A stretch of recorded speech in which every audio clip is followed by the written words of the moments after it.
ہمارے جتنے سیاسی حکمران ہیں یا جو بھی سیاسی طور پہ کرپٹ ہیں یا جو سرکاری اداروں میں جو کرپٹ لوگ بیٹھے ہوئے ہیں، وہ تمام کے تمام اپنے گناہ کو اور جو ظلم وہ کر رہے ہیں ان تمام مظالم کو سیاست کا لیبل لگا کے اور ضرورت اور حاجت کا لیبل لگا کے حلال سمجھتے ہیں.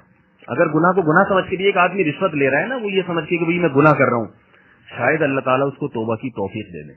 لیکن وہ رشوت لے کے کہتا کیا ہے کہ بھئی اس کے بغیر گزارا نہیں. دیکھو دینے والے کی تو مجبوری ہو سکتی ہے کہ میرا کنٹینر پورا روک کے رکھا ہوا ہے ان لوگوں نے پورٹ پہ، چائنا سے میں نے ایک کپڑوں کا کنٹینر منگوایا، یہ افسر کھڑے ہوئے یہاں پہ رشوت لیے بغیر جان نہیں چھوڑ رہے. تو اس دینے والے کی مجبوری تو کسی حد تک سمجھ میں آتی ہے، لیکن لینے والے کی کیا مجبوری ہے؟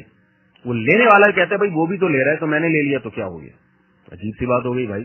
وہ اگر حرام کھا رہا ہے، دیکھو چائنا میں لوگ کیا کھاتے ہیں، بلیاں بھی کھاتے ہیں اور کتے بھی کھا جاتے ہیں. گدے، جاوید چودھری کا کوئی مضمون آیا تھا کہ یہاں سے گدے بہت ایکسپورٹ ہو رہے ہیں، تو واللہ عالم صحیح ہے غلط ہے، لیکن جو کتا کھا سکتی ہے جو قوم، وہ گدھا تو بطریقے والا، وہ تو گدھا تو ایسے کھائے گی جیسے کہ ان کے نیک شریف شرفا لوگ کھاتے ہوں گے گدھے. تو کتا جب کھا رہے ہیں تو گدھا تو ان کے لیے بہت ہی متبرک چیز ہوگی. گدھے میں نجاست کتے سے تو بہرحال پھر بھی کم ہوتی ہے.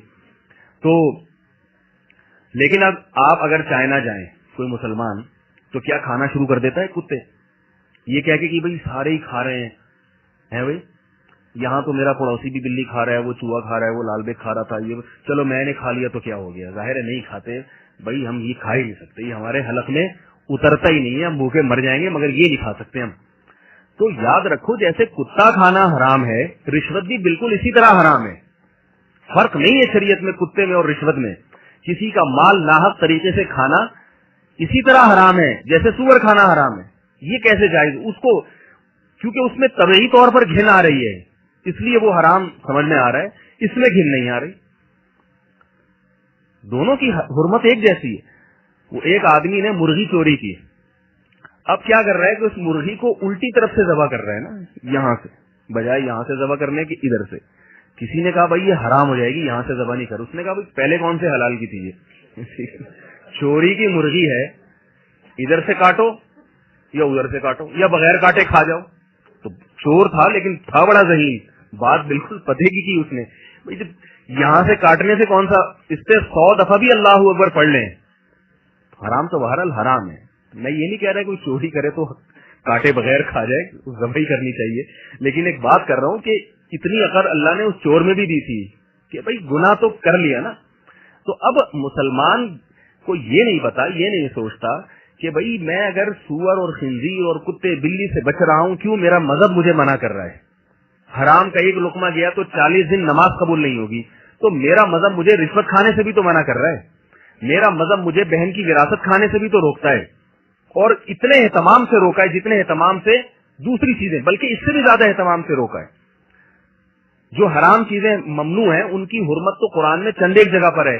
غیر کا مال بلا اجازت کھانا یا ظلم کر کے کھانا، اس کی حرمت قرآن میں زیادہ اہتمام سے بیان کی گئی ہے.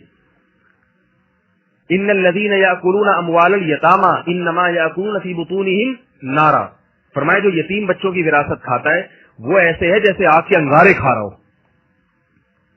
یتیم بچوں کی جو وراثت کھائے گا نا، جو ان کا مال کھائے گا، بڑا بھائی چھوٹے بھائی کو وراثت نہیں دے رہا، والد کا انتقال ہو گیا، اب بڑا بھائی کیا کرتا ہے، وہ ساری جائیداد پہ قبضہ کر کے بیٹھ گیا. وہ نابالغ بچوں کو تو پتہ ہی نہیں ہمارے ابا نے کیا چھوڑا کتنا چھوڑا، وہ کھاتا رہتا ہے، کاروبار چلاتا رہتا ہے، وہ بیٹھ گیا. اب یہ اللہ تعالیٰ کیا فرما رہے ہیں، تم کیا کھا رہے ہو، آگ کے انگارے کھا رہے ہو. جبکہ سور اور کتے اور بلی کھانے والے کے بارے میں یہ وعید نہیں ہے، وہ بھی حرام ہے، مگر یہ وعید نہیں کہ آگ کے انگارے کھا رہے ہو تم.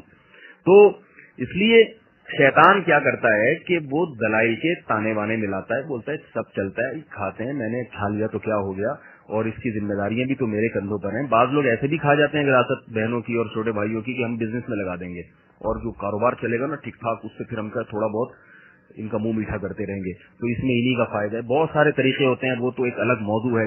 تو معاشرتی خرابیوں میں پہلی جو بنیادی اکائی کیا ہے کہ انسان اپنی ذمہ داری پوری نہ کرے اور دوسرے سے توقعات لگا کے بیٹھے. میں